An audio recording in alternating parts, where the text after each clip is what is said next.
Muy buenos días a todos. De verdad que es un honor y un placer verlos a todos ustedes aquí reunidos en este tercer y último día de la Cumbre del Clima de Latinoamérica y el Caribe, Latin American Climate Summit, un evento organizado en conjunto entre IETA y Asocarbono.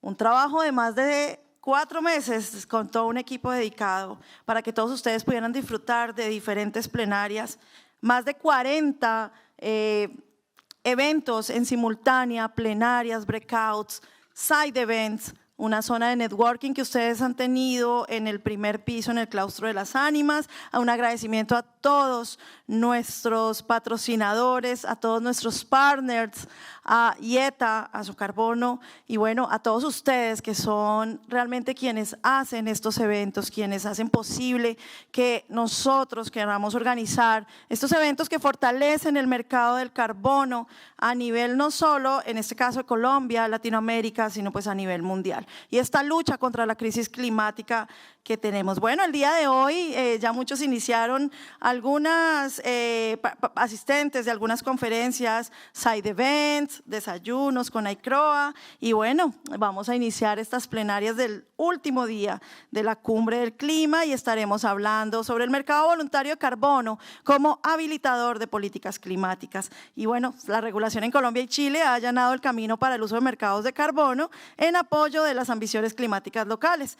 Y pues ambos gobiernos adaptaron e implementaron normas que permiten el uso de créditos de carbono dentro de los esquemas de impuesto al carbón local. Entonces, yo no les voy a hablar más de este tema porque tenemos a una experta y para eso llamo a Andrea Abrahams a que suba aquí a este escenario. Ella es Managing Director de BCM de AITA. Andrea, es un placer tenerte en este escenario y te dejo el auditorio es tuyo.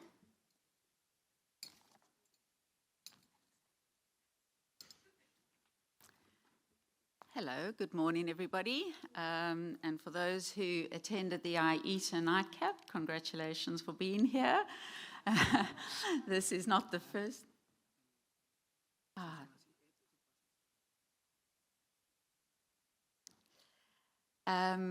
This is not the first session of the day. We actually had a breakfast at 8 a.m. I heard Anna referring to it with ICROA, and we had a fantastic turnout. So particular well done to those people who came along to the ICROA breakfast. So as Anna said, I'm Andrea Abrahams. I'm a managing director at IETA, in particular responsible for voluntary carbon markets. And voluntary carbon markets in IETA covers activities ICROA, which is an accreditation program. It also covers our voluntary carbon market working group. And just to give you a sense of what the working group does, the conversation that we're having here today is very much the kind of thing that we talk about within the voluntary carbon market working group. So if you're a member of IETA or would like to join IETA and you're interested in voluntary carbon markets and how voluntary carbon markets connect with compliance markets and enable linkages into compliance and Article 6, then that's the working group to join. So apologies that I don't speak Spanish. This is my first trip to the region and I'm really, really thrilled to be here. And I've had the privilege of speaking one-to-one with many people and getting your perspective of the market and the region. And it's really refreshing to hear firsthand what's happening across Latin America. And really pleased to talk more to anyone after the event. So we're using simultaneous translation throughout this session. Most of the discussion will be in Spanish. If anyone needs headsets, please go and collect them at the entrance. So the format for the session today, we're going to start off with a scene setter, and then we're going to have a panel discussion. I'll just start off by introducing our speakers to you. So first of all, we have got Francisco Ocampo from Asocarbono. Needs very little introduction because he has spoken a few times at the event in the last 2 days. And we're very grateful for you for setting out the scene and the discussion around Colombia and the carbon tax. We then will move into the panel discussion after that. And for our panel discussion, we have Isabel Rojas. Isabel is from Chilean government, and she leads the Environmental and Economic Department for the Ministry of Environment. We have Levi Ndoka, indigenous leader from the Amazon. Really important that we talk about the communities involved in developing carbon projects and their first-hand experience of working in projects, in particular supporting voluntary carbon markets. Then on the panel, we have Susana Velez. Susana is with Vera, who again needs very little introduction, and Susana is the regional representative for Latin America and the Caribbean. And then finally, we have Catalina Cecchi. Catalina works for the organization C2ES and is the senior manager for international strategies, and she's going to bring some interesting perspectives as well. So to get us going, I'd like to invite Francisco to the stage and to do the scene setter presentation for us.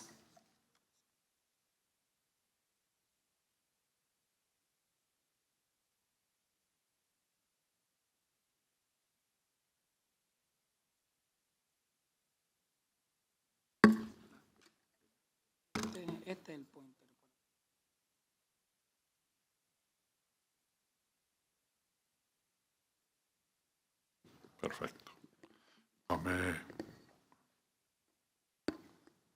Está muy lejos en esta, ¿no? Perdón un segundito que me arreglen esta pantalla para no tener que voltearme. Mientras tanto, saludarlos. Buenos días a todos. Muchas gracias. Es un honor estar aquí con estos panelistas, con Andrea, y poderles mencionar un poco, en un resumen muy apretado, el estado del mercado de Colombia y un poco de los avances regulatorios que se han venido teniendo y que tenemos en expectativa en el futuro inmediato.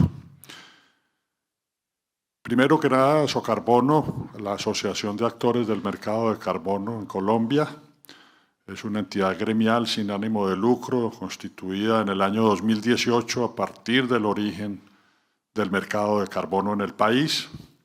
Contamos con 70 miembros, 7 aliados y trabajamos básicamente por el fortalecimiento de los mercados de carbono en Colombia, buscando incidir en política pública mediante la presentación de propuestas en una actitud proactiva con el Estado, con los gobiernos nacionales de los diferentes periodos, y básicamente alrededor de esa función trabajamos en construir propuestas al interior de la asociación mediante discusiones democráticas que buscan generar consensos alrededor de estos asuntos. Entonces, el estado del mercado colombiano de carbono a marzo de 2024 empezó en julio de 2027. Julio de 2027, el decreto que reglamentó la no causación del impuesto al carbono, que fue creado en diciembre de 2016 en la reforma tributaria en la Ley 1819. En estos ya 7 años que tiene el instrumento en operación, el recaudo del impuesto de carbono por el gobierno ha ascendido a 3 billones de pesos, cerca de unos 800 millones de dólares. Esto tiene una historia con una variación de la tasa de cambio, pero podemos hablar de una cifra redonda de 800 millones de dólares que han representado 173 millones de toneladas de carbono equivalente pagados en el impuesto. Y la no causación ha recaudado cerca de 1.3 billones de pesos, unos 340 millones de dólares. Este valor no es un valor oficial. Nosotros no tenemos control o información precisa del valor de las transacciones del mercado, pero allí lo estamos calculando a alrededor de entre 60 y 65% del valor del impuesto. 1.3 billones, 340 millones de dólares para 107 millones de toneladas de carbono equivalente. De manera que en los 7 años, en la demanda total del consumo de los combustibles fósiles líquidos gravados por el impuesto, el 62% de ese consumo ha recaudado el impuesto y el 38% ha aplicado a la no causación. Entre los años 2021-2022 se llegó a un porcentaje cercano al 50% de cada uno de esos asuntos, pero a partir de 2023 la limitación de la no causación por la reforma tributaria del año 2022 volvió a estos porcentajes, y este es un porcentaje promedio de los 7 años. En total, entonces, tenemos 280 millones de toneladas de carbono equivalente que han recaudado 1.4 billones de dólares o 4.3 billones de pesos colombianos. Decir que esos 340 millones de pesos de la no causación son los ingresos que reciben los proyectos certificados por la venta, por la comercialización de los créditos de carbono. Y los 800 millones de dólares son los recursos que recauda el Estado por el pago del impuesto. Esta es la evolución en estos 7 años. Fíjense, 2021-2022, la manera como se comportó la demanda total y en el gráfico de la izquierda la composición entre la no causación y el impuesto. 2021-2022 muy parejos, el verde oscuro y el azul claro, y nuevamente en estos años ha decaído ese porcentaje.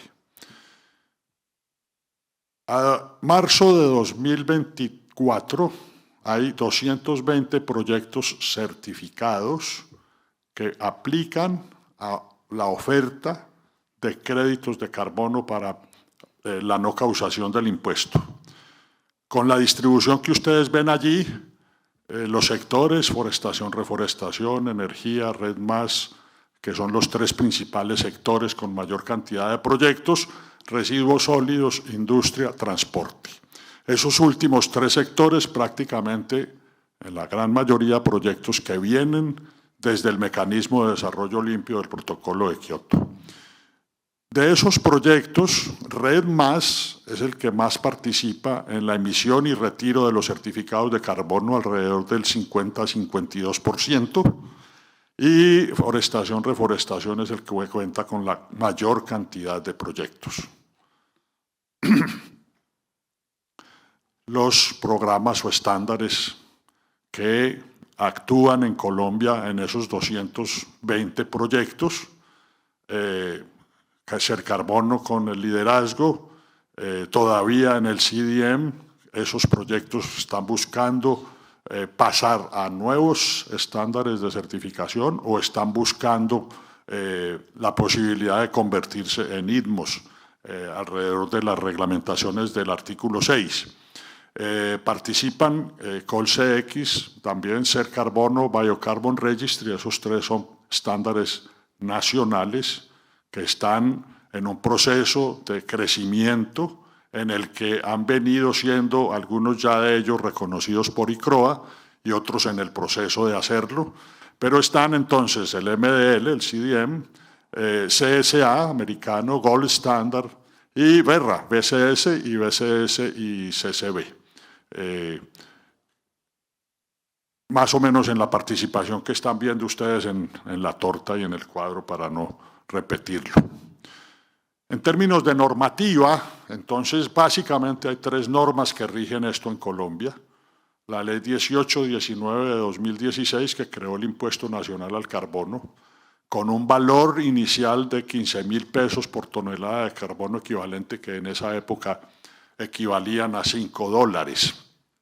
Este valor se indexa anualmente con la inflación más 1%. Y hoy, en 2024, el valor está más o menos en unos $5,31. Eso depende un poco de la fluctuación de la tasa de cambio. Esa ley fue reglamentada en el decreto 926 de 2017, que básicamente permite que el pagador del impuesto o el gran consumidor de combustibles fósiles líquidos pague el impuesto o lo compense, entregando créditos de carbono. Durante 2017, en el segundo semestre, cuando esto inició, se aceptaron certificados de proyectos internacionales. A partir de enero de 2018, solo participan créditos de carbono de proyectos nacionales.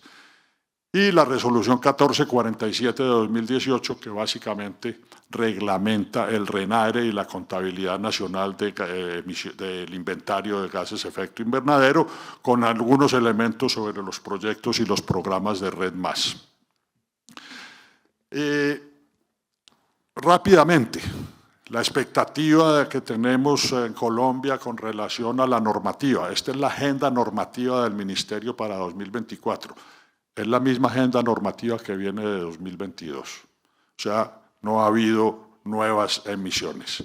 Tenemos 7 decretos, definir a mediano y corto plazo la CNDC, ajustar el decreto 926 con aspectos tributarios, la reglamentación del Programa Nacional de Cupos Transables de Emisiones, los lineamientos para promoción y desarrollo de mercado con base en las recomendaciones de la Comisión de Expertos, la promoción y desarrollo de los mercados de carbono en territorios de comunidades, las transacciones internacionales que involucran asuntos como la titularidad y uso de resultados de mitigación para el cumplimiento de sus compromisos internacionales y las salvaguardas ambientales y sociales, incluida la consulta previa informada, y el monitoreo, registro y verificación de esas salvaguardas. Todos estos elementos, toda esta reglamentación absolutamente necesaria para consolidar una regulación que permita contar con una seguridad jurídica y una claridad total sobre este asunto. Y finalmente, para no entrar en detalles, una diapositiva sobre el impacto de los mercados de carbono en Colombia en el logro de los Objetivos de Desarrollo Sostenible de 2022, y quiero resaltar una sola cifra. Vida de ecosistemas terrestres abajo a la izquierda. 12.547.000 hectáreas vinculadas a proyectos Red Más en Colombia. Eso es el 30% de los bosques naturales de este país, que están en proyectos Red Más, en territorios colectivos, la mayoría de ellos, un 80-85%. Bueno, muchas gracias. Espero que con estos elementos podamos desarrollar también el panel, Andrea. Gracias.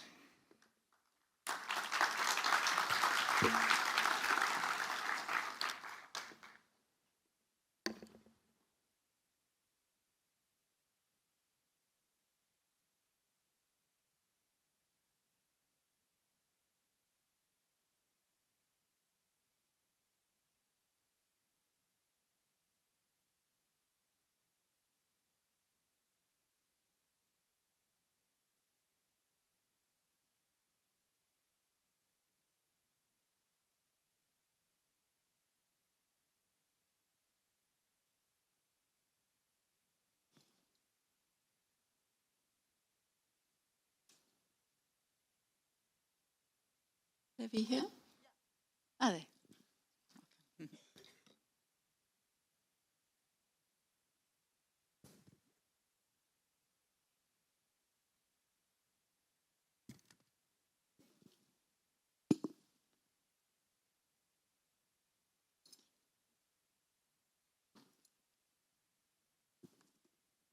Okay, great. We're going to start now with the panel discussion. We're running a bit late, so I'm going to ask the panel to be sharp and try and stick to the time, more or less. Thank you very much, Francisco. That was such a fascinating overview and really sets us up very well, because this discussion is about how the voluntary carbon market intersects with compliance mechanisms like carbon tax schemes. So carrying on with that example, we've got a good feeling now for the Colombia scheme, and we're now going to move on to trying to get a similar understanding of the Chilean scheme. So we're starting with Isabel. Is it working? Yeah? Okay, brilliant. So Isabel, we've heard the outline of the Colombian tax. Really interesting to understand your experience with Chile. Where are you with your tax scheme? How has it worked to use carbon credits as part of the mechanism? And I know that some of the implementation's been a little bit challenging. Be really helpful to hear your perspective of that as well. Muchas gracias, Andrea, por las preguntas. Y muchas gracias también por la invitación y a todos y todas las presentes. Bueno, contarles un poquito de, claro, en qué estamos y cuál ha sido la historia del impuesto verde. Nosotros en Chile teníamos ya una norma para termoeléctricas y eso fue bastante clave en realidad para poder iniciar un impuesto verde el año 2014 que trabajara sobre la base de la información que ya se había recolectado para la norma de termoeléctricas, entendiendo que era el principal sector cubierto por el impuesto. Ese impuesto empezó a funcionar el año 2017 con una definición específica que consideraba temas más bien de tecnologías para considerar si es que esos establecimientos estaban o no cubiertos por el impuesto. Cuando eso empezó a funcionar, también nos empezamos a dar cuenta que habían otros elementos que permitían o no permitían en ese momento que fuese tan idónea esa selección, y se pasó entonces en un proceso siguiente, el año 2020, a hacer ajustes en ese umbral de afectación del impuesto y cambió directamente a un umbral de emisiones propiamente tal. Y en ese proceso también se incorporó la posibilidad de compensar emisiones en el marco de ese impuesto al carbono. Entonces, el año 2024, periodo 2023-2024, se incorpora ya los cambios tanto en la definición del umbral de afectación del impuesto como la incorporación de las compensaciones. Y empezando ya con las compensaciones aparecen todos estos desafíos que menciona Andrea y que tienen relación con algo que en el diseño parece muy simple, pero en la implementación aparecen todos los detalles que van haciendo la posibilidad también de aprender en el proceso. Y en este sentido nosotros tuvimos también, por temas de cambio de gobierno, etcétera, distintas definiciones iniciales de cómo iba a ser el proceso de compensación. Y lo que estamos haciendo ahora finalmente y en este primer año de funcionamiento es iniciar con un proceso de homologación de certificados que vienen de estándares internacionales que han sido validados en el proceso de Chile, y estamos también en un proceso de incorporar nuevos estándares y en ese intertanto también ver cuáles son los proyectos, qué características tienen en el fondo también el funcionamiento de los estándares hoy día, y aprender de ese proceso para eventualmente en el futuro también complementariamente poder avanzar con un eventual estándar nacional de certificación, que la ley de todas maneras también lo permite. Y ahí quizás comentarle algunos resultados de la primera etapa, porque nosotros hoy día tuvimos nuestro primer proceso de compensación, donde participaron 8 proyectos, y eso representa un 1% de las emisiones grabadas. Thank you very much as well. And I think you point out a really important point, that you learn by doing.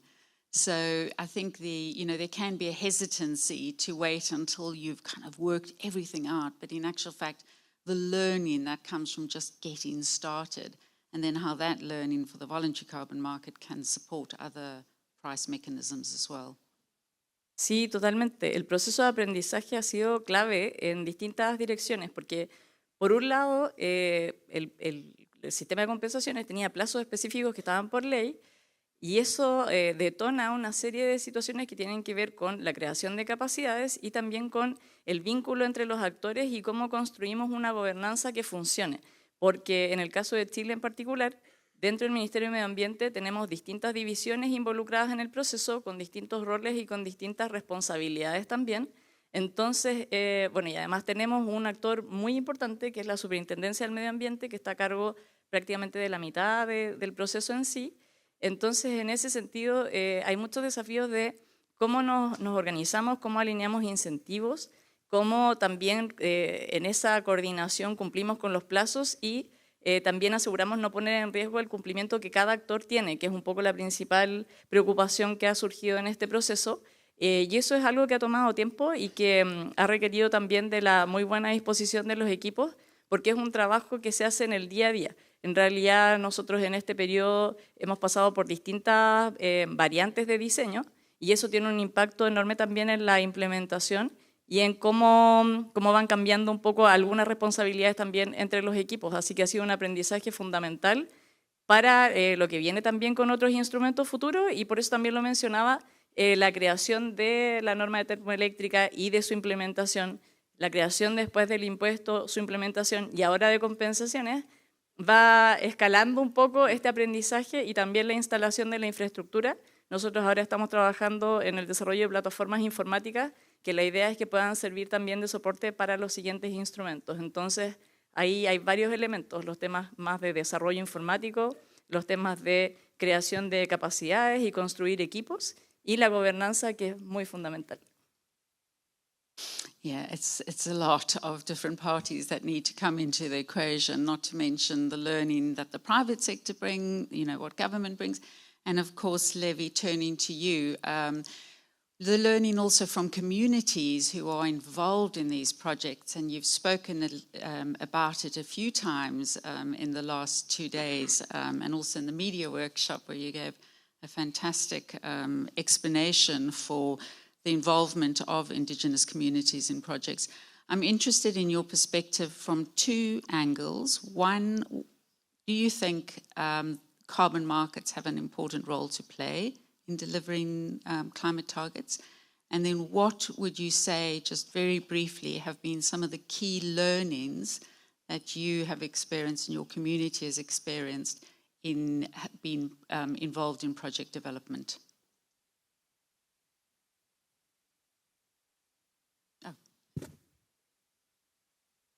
Gracias, buenos días.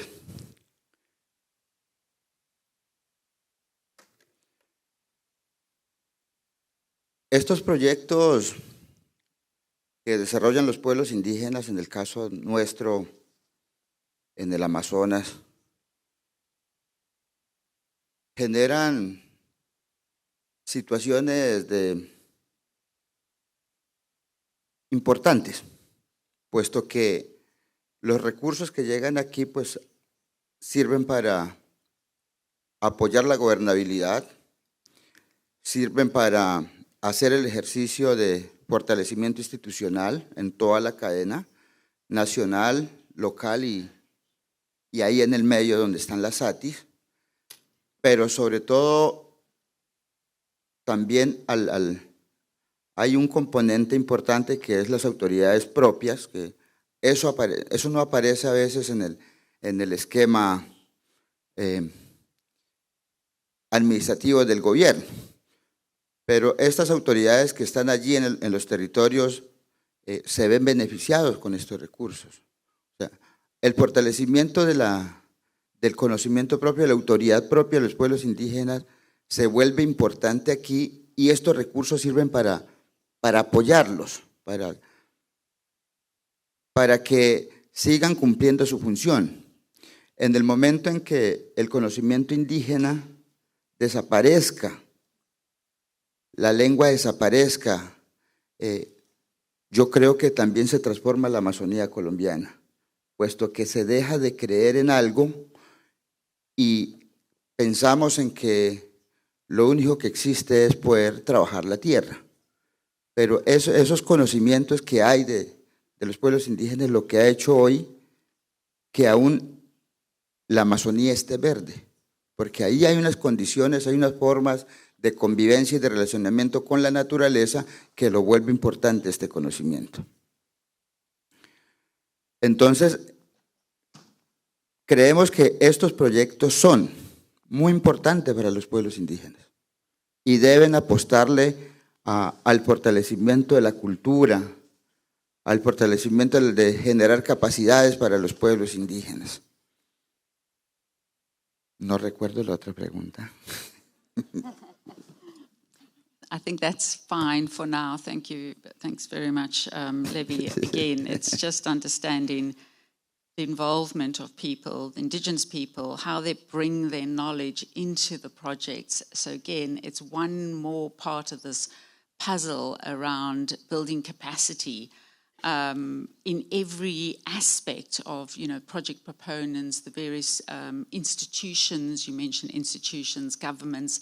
that are involved in it. And, you know, it's a complex myriad of different stakeholders that need to come together to make this work.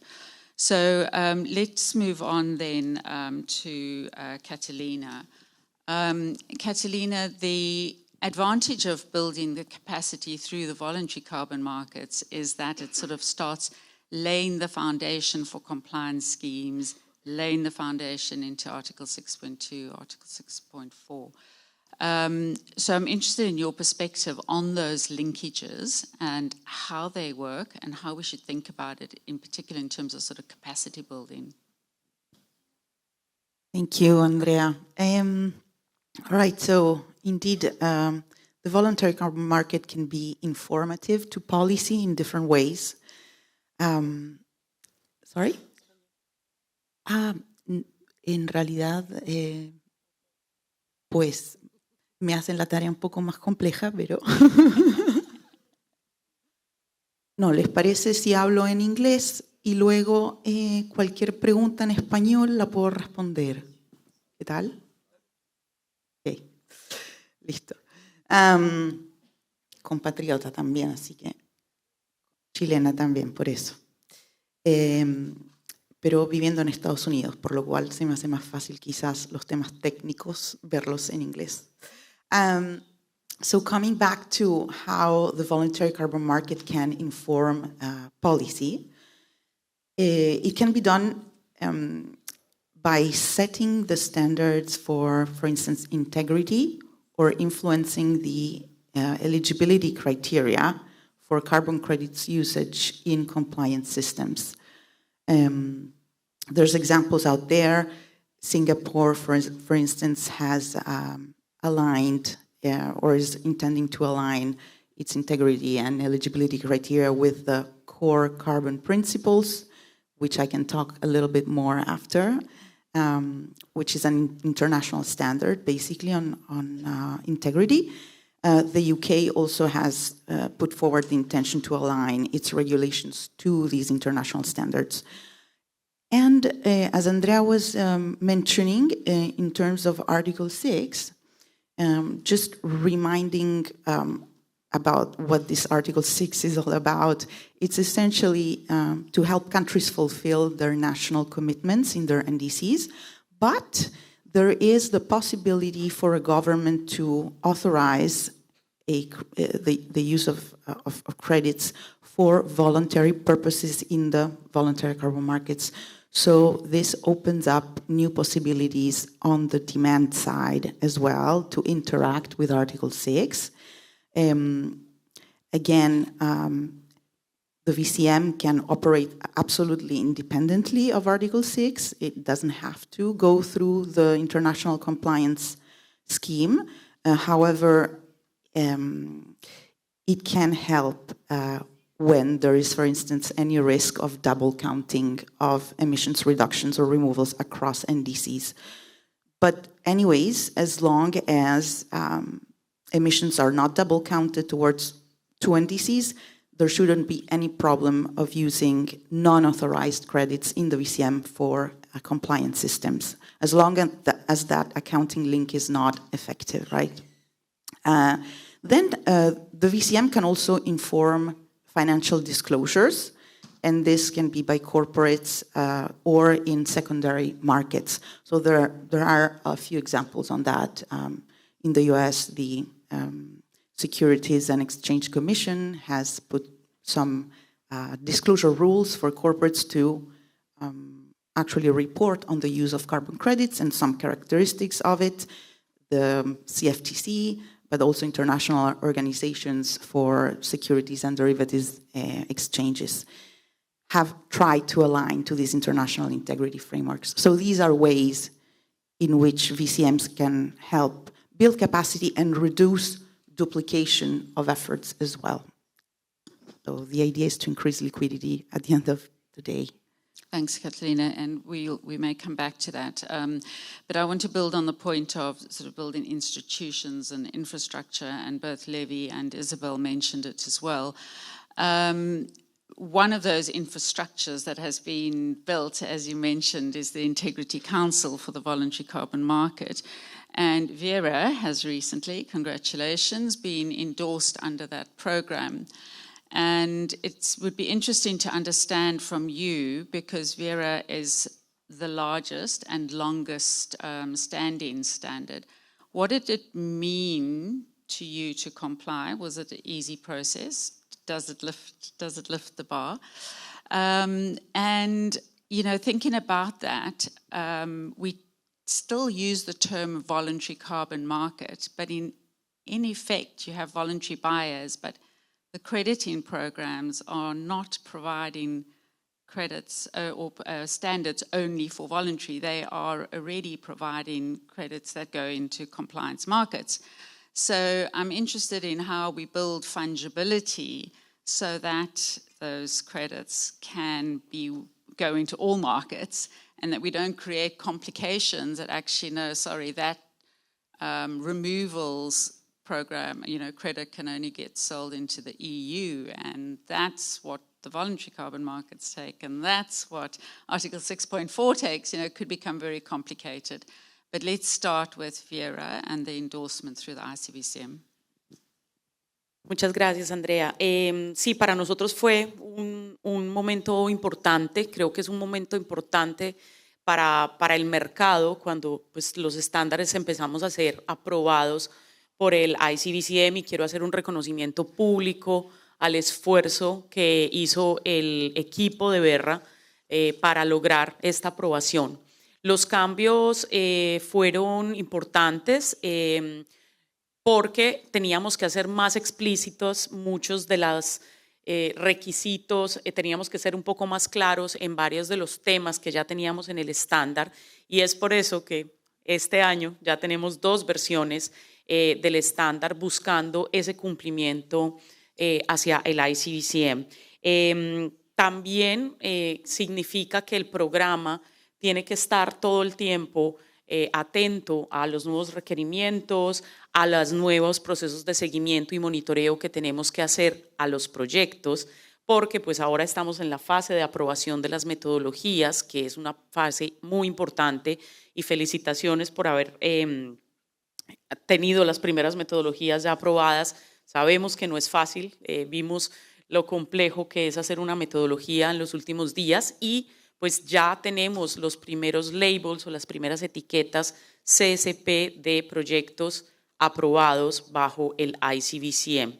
Esto ha generado trabajo para el estándar, no es un secreto, pero también nos ayuda a tener una reflexión interna, una discusión con los compañeros de trabajo sobre hacia dónde vamos, hacia dónde queremos llevar el estándar.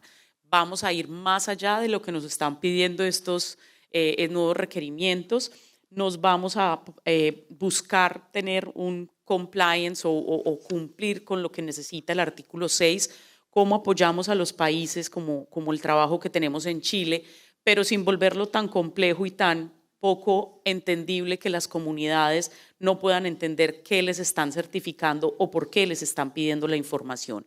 Entonces, Andrea, ha sido un grupo de trabajo extenso que viene pensando las reglas y requerimientos del programa, que viene pensando en los temas de las metodologías, también cómo tenemos que mejorarlas y volverlas más estrictas y más transparentes, pero también del tema de las salvaguardas sociales y ambientales y cómo las vamos a incluir no solamente para los proyectos Red+, sino para todos los proyectos de cualquier sector que tengamos implementados o certificados con el Verified Carbon Standard. Really interesting, actually, because it's difficult to get a first-hand sense of how much change is involved in this. We know when the ICBCM work went out to consultation, it was incredibly extensive and very time-consuming for stakeholders to get your head around all these changes. And one of the big areas of change was this safeguards. So it's interesting to now hear about, you know, how that you are needing to adapt. Sí, en el tema de salvaguardas hicimos, bueno, en la última versión hicimos 4 cambios específicos. Ya veníamos trabajando con una descripción extensa de lo que es una el manejo de la comunicación con los actores, el manejo de la consulta con los actores, los mapas de riesgo, pero las 4 principales son: actualizamos la evaluación de riesgos y cómo se hace esta evaluación y cómo se tienen que presentar las actividades para mitigar los riesgos identificados con las comunidades y con otros actores que están alrededor de los proyectos. También tenemos descripciones específicas sobre temas de fertilizantes, porque estamos hablando de salvaguardas sociales y ambientales, es muy importante que lo recordemos. El tema de ampliar la responsabilidad de la protección de las personas que trabajan en el proyecto a los terceros que subcontratamos en los proyectos, entonces eso también es muy importante. Y cómo demostrar que los proyectos no están generando impactos en áreas que son necesarias para la conectividad entre hábitats. Parecería que esos no son unos cambios muy grandes, pero realmente sí generan un impacto positivo al momento de proteger a los actores sociales y ambientales que están dentro y alrededor de nuestros proyectos. Thank you. Sorry for the delay. I was just waiting for the end of that translation. I want to move to question answer, but Levi, I just want to come back to you very briefly on this point of safeguards. In your experience in working with carbon projects and carbon project developers, do you feel that that safeguards are well implemented, or are there 1 or 2 examples that you would mention that you think need improvement? Ok.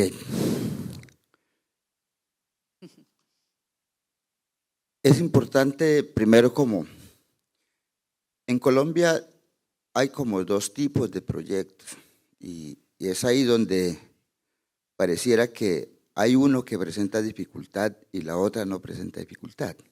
Entonces, cuando se da el boom del ejercicio para que se pudiera acceder a este mercado,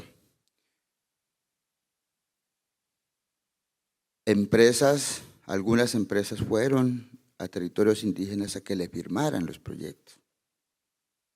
Y ese mecanismo, cuando no nace de las comunidades indígenas, sino que alguien, un tercero, lo quiere hacer con las comunidades, esos procesos deberían llevar consulta previa, porque es un tercero que está entrando a los territorios indígenas.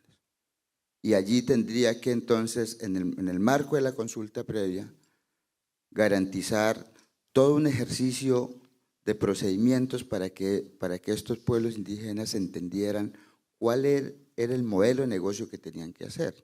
Entonces, allí se genera por primera vez, digamos que un mal momento con las comunidades indígenas. El otro proceso tiene que ver cuando los proyectos están propuestos por las comunidades indígenas. Entonces, allí se vuelve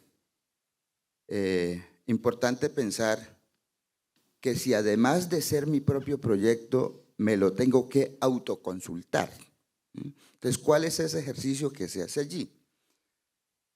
Si además de que es mi propio interés, o sea, el interés de la comunidad que quiere participar allí, además de eso también, o cómo me autoconsulto lo que yo quiero. Entonces, a partir de allí, digamos que uno hace como un balance de las cosas, de lo que está ocurriendo. Y es que muchos de estos proyectos, que esto debería ser parte también de las salvaguardas, ¿no? Es parte de la discusión misma acá, y es que si los proyectos están comprometiendo los territorios propios de las comunidades indígenas, ¿por qué esos proyectos no están registrados al nombre de los pueblos indígenas? Por ejemplo, si estos proyectos están entonces registrados a nombre de las comunidades y se han pactado un mecanismo en los modelos de contrato, que sea un modelo transparente y claro. La distribución de estos recursos tendrían que entonces llevarse a a que se le apueste al fortalecimiento de la cultura. Obviamente, por lo general, cuando uno habla de la cultura, dicen es que la plata no hace parte de la cultura de los indios. Es como el lenguaje que por lo general se emplea. Pero no podemos desconocer la realidad actual donde los indígenas estamos inmersos en esta sociedad y que desde ese espacio le podemos aportar.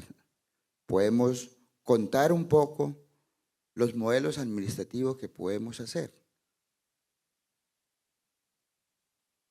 Cuando uno piensa en este tema, uno dice, hombre, esos temas de las salvaguardas sociales y ambientales realmente es un tema ético y moral. Son unas reglas que están inmersas en la misma dinámica de la vida. Hay una responsabilidad que tenemos todos los seres humanos frente a cuidar la naturaleza, porque si no vamos a tener unos perjuicios.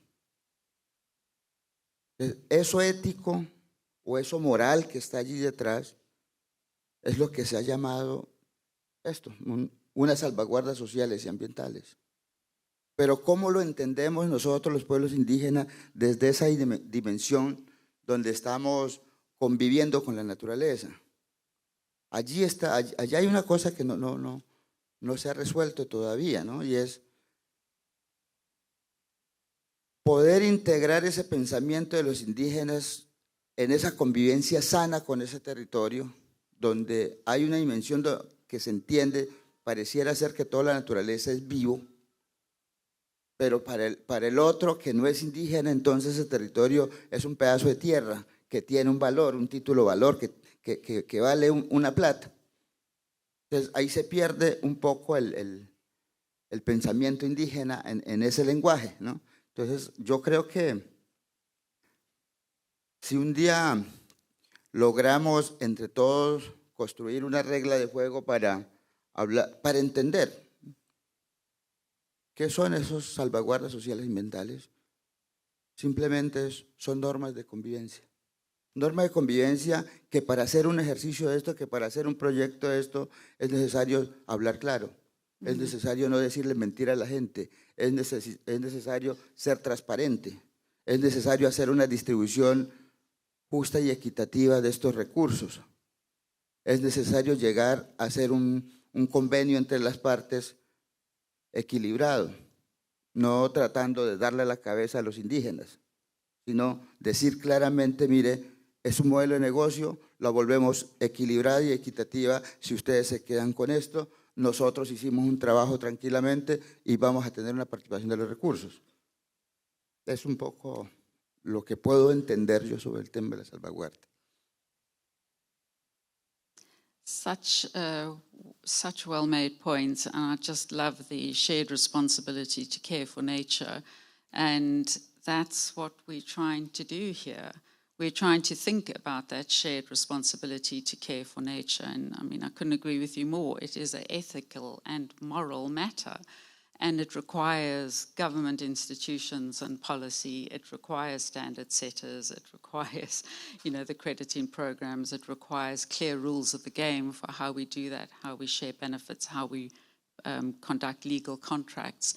So it's certainly very complicated. I'd like to now open the floor for questions for the panel, really building on this theme of building capacity. There is a hand there. Are there any other hands? So I can just see where we're going next. And one in the middle there. Thank you. If you could just introduce yourself, please.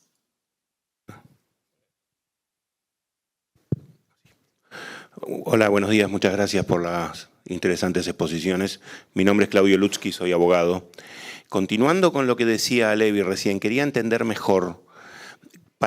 Como Levi decía, bueno, el proyecto debería estar en cabeza de las comunidades. Ahora, para integrar el proyecto en el sistema jurídico internacional, se requiere algún tipo de vehículo. Una comunidad no es una persona jurídica, una comunidad es un montón de gente. El sistema jurídico, tanto el continental europeo como el common law, requieren de entidades jurídicas con personería para entrar en contratos. Quería entender ¿qué vehículo jurídico utilizan para contratar los proyectos? ¿Crean asociaciones civiles? ¿Crean sociedades comerciales? Y además de eso, ¿cómo funciona el mecanismo de toma de decisiones para comprometer la voluntad del órgano? ¿Mediante las asambleas? ¿Crean presidencias, gerencias? Me interesa mucho saber cómo funciona esa estructura. Muchas gracias.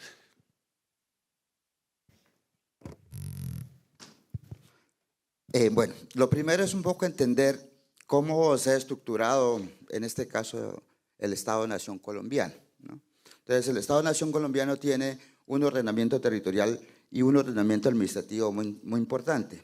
Acá tenemos una nación colombiana, tenemos distritos, tenemos departamentos, tenemos municipios y o resguardos indígenas que se asemejan a entidades territoriales. Eso es lo que dice la ley, artículo 56 transitorio de la Constitución. Entonces, allí hay unas cosas que son importantes. Primero es que los resguardos indígenas son entidades territoriales con personalidad jurídica. Constitucionalmente, las autoridades indígenas, en este caso, en la resolución de los resguardos, dicen que estos territorios se administrarán a través de cabildos. Los cabildos acá se reconocen como la autoridad administrativa de ese territorio. Por lo tanto, son personerías jurídicas. Integrado al marco normativo colombiano. Eso le da la potestad para hacer los convenios o los contratos directamente. ¿En acuerdo de quién? En acuerdo de la Asamblea de las Comunidades Indígenas. Entonces, el mecanismo que hemos empleado es el mismo. Si somos reconocidos como una entidad territorial, si tenemos unas personas quienes administran para nosotros esa territorial, tienen la potestad de firmar los contratos. Y ese es el camino que hemos tenido. Ahora, nuestra participación para las tomas de decisiones es abrir el espacio de la maloca donde estén los niños, los ancianos, los jóvenes, todo, y tomar esa decisión. Y ese es el mecanismo que hemos empleado nosotros para acordar y llevar a cabo este proyecto, además de tener la posibilidad de encontrar un socio amigo que no nos dé en la cabeza, que no nos tumbe, que sea claro con nosotros para decir, vamos a caminar por este lado. Ustedes, este es un esfuerzo de todos, tanto de la comunidad como del socio amigo que tiene que estar pendiente para que las cosas se hagan bien. Entonces, ese es el mecanismo que hemos empleado. Yeah, thank you for the question. So critical, and I don't know how that differs across different countries in Latin America. It would be fascinating to understand that, but unless we've got clarity on, the legal, the contracting side, it is very difficult and could certainly cause a lot of delays and uncertainty. The question in the middle there. Oh, you have the mic. Thank you. Please go ahead. Buenos días. Una consulta. Noto como un cierto recelo, algo así, de las comunidades. Es como que decir, las empresas llegaron y abrieron como que la puerta y después ustedes más o menos están como que diciendo, bien, gracias, ahora hacemos por nuestra cuenta. No sé, no lo noto muy bueno, muy ético, ¿no? Yo creo que el tema de compartir, ya que todo el dinero, toda la inversión, todo el tema de desarrollo del proyecto viene de las empresas, yo creo que sería un poco más ser agradecido con las empresas que se están exponiendo, arriesgando capitales y hacer todo el tema del desarrollo del proyecto. Y no simplemente decir, no, bueno, ahora ya las empresas, adiós, y solo la cosa tiene que ser en manos de las comunidades. Eso es mi posición, no sé qué opinará usted.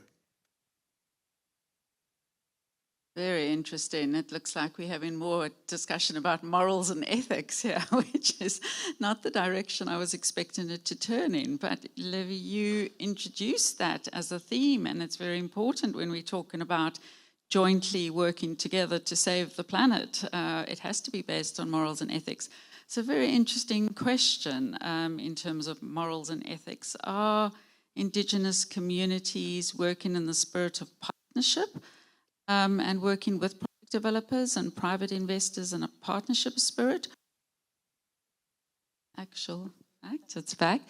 Would you rather be taking the knowledge and taking complete control in developing projects yourselves?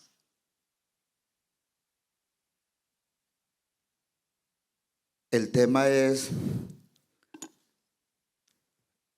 se vuelve muy interesante al desarrollar este tipo de proyectos. Y aquí siento que no hay un recelo. Los pueblos indígenas que estamos metiéndonos en este asunto, en este tema, aparte de que para los pueblos indígenas es necesario cuidar la selva. Es muy importante el cuidado de la selva. Y es muy sencillo. La selva es el supermercado de los indígenas. El día que desaparezca la selva, no tenemos comida, no vamos a tener pescado sano, no vamos a tener animales, danta, puerco, todas esas vainas, no lo vamos a tener. Entonces, ese modelo de convivir con la naturaleza es supremamente interesante. Si lo hemos hecho durante muchos años, durante muchos siglos, lo hemos hecho gratis.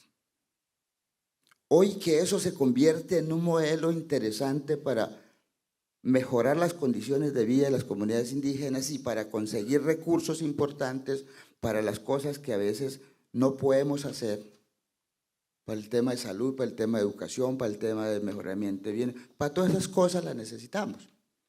Entonces, acá digamos que hay otra cosa que se vuelve interesante y es los pueblos indígenas buscamos los socios nuestros. Los pueblos indígenas decimos, queremos trabajar con esta gente porque es necesario trabajar, porque tienen un conocimiento que no poseemos hoy los pueblos indígenas. Y tienen una cosa fundamental, tienen la plata para hacer el ejercicio de eso. Si los pueblos indígenas hoy tuviéramos los recursos, lo haríamos nosotros mismos. Pero no tenemos el conocimiento técnico y profesional sobre cómo es que se hace esa medición y no tenemos tampoco los recursos porque todo ese procedimiento vale, tiene un costo presupuestal que no tenemos los pueblos indígenas. Por eso se busca un socio. La idea de estos trabajos en conjunto tampoco es quedarnos siempre con esa sociedad. No es quedarnos allí. Es decir, una vez se generen los recursos y lleguen a los territorios indígenas, esos recursos deben servir para que los pueblos indígenas, los miembros indígenas nuestros, se capaciten. Un día vamos a tener un ingeniero ambiental indígena con esos dos tipos de conocimiento.